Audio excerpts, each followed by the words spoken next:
Now that we have a good understanding of the internal and external structures of the female reproductive system, let's talk about the female reproductive cycle. And before we get into the specific phases of the cycle, let's talk about the hormones and which glands are really going to be secreting and mediating this cycle. So in terms of the hormones, these are going to be secreted by three main areas. You're going to have the hypothalamus, and we'll discuss the hypothalamus in considerable more detail when discussing the endocrine system. You're also going to have the anterior pituitary. And then, as you would think, the female gonad or the female sex gland is going to play a big role, which of course we know now are the ovaries. So let's break down the terminology in terms of the female reproductive cycle. A lot of times when people refer to this cycle, they think of it as the menstrual cycle or menstruation. That's kind of a simplification. It's a bit more complex than that. Oftentimes we forget about the role in terms of what the ovaries are doing. So really when you think of what's going on in the ovaries as well as what's going on with the uterus, you put those together and then you get the four phases of the female reproductive cycle. Now recall, when we're talking about the uterine cycle, we're really talking about what's changing in that deepest layer of the uterus, your endometrium. So remember, the deepest layer, portions of that layer can actually slough off during menstruation. So we're going to break this down into four phases. The first is going to be what we refer to as the menstrual or menstrual phase. This is approximately 5 days. And the first day of menstruation or menstrual flow is often referred to as the first day of a new reproductive cycle. So when you're counting down in terms of trying to determine how far along a fetus is, you think back in terms of your first day of a new cycle or menstruation.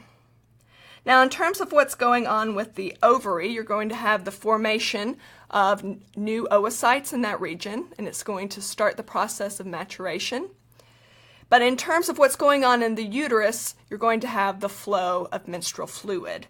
And menstrual fluid is made up of numerous things. We typically think of blood, but it's also going to have composition in terms of mucus, epithelial cells. Basically, that stratum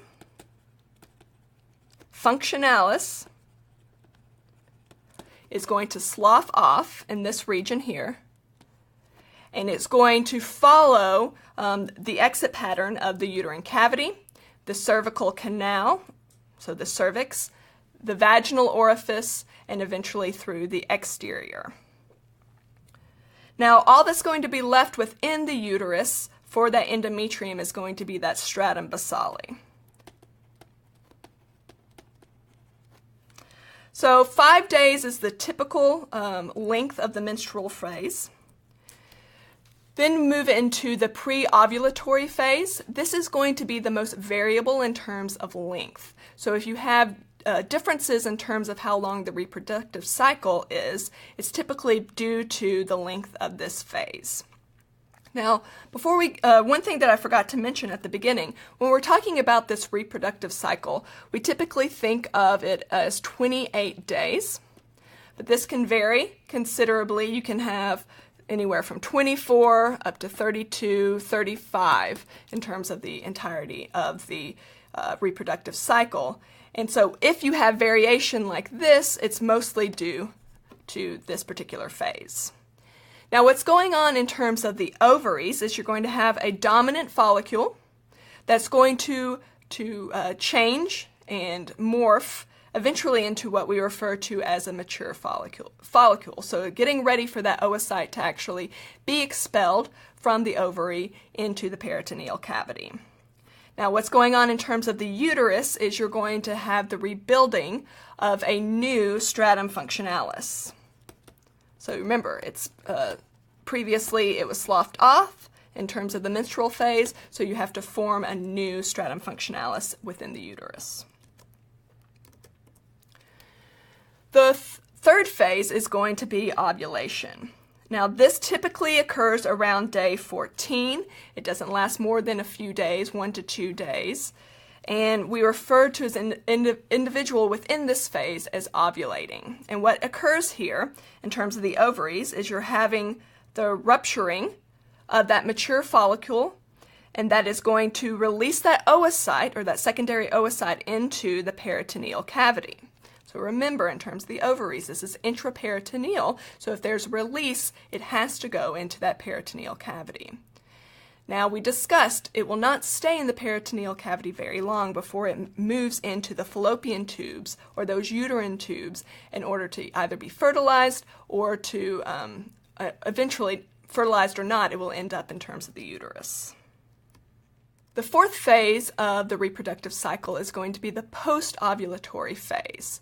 So the secondary oocyte has already been ovulated, it's moved into the peritoneal cavity, into this uterine tube. And what occurs within this phase, even though it's very consistently timed around 14 days, is very dependent on whether the oocyte has been fertilized or not. So recall in our previous discussion of the uterine tube that fertilization often occurs in the ampulla. And either way, it will move into the uterus. Now, if it has been fertilized, it will embed in the uterus. If it has not been fertilized, then that's going to start that stratum functionalis to begin the process of breaking down. The cells in that region will start to die, and then you will move into that first phase, or the menstrual phase, to do the reproductive cycle again. So this review of the reproductive cycle really is going to wrap up our discussion of the female reproductive organs. We're going to move into the male reproductive organs, and as we do that, we will consistently talk about some of the homologs between males and females.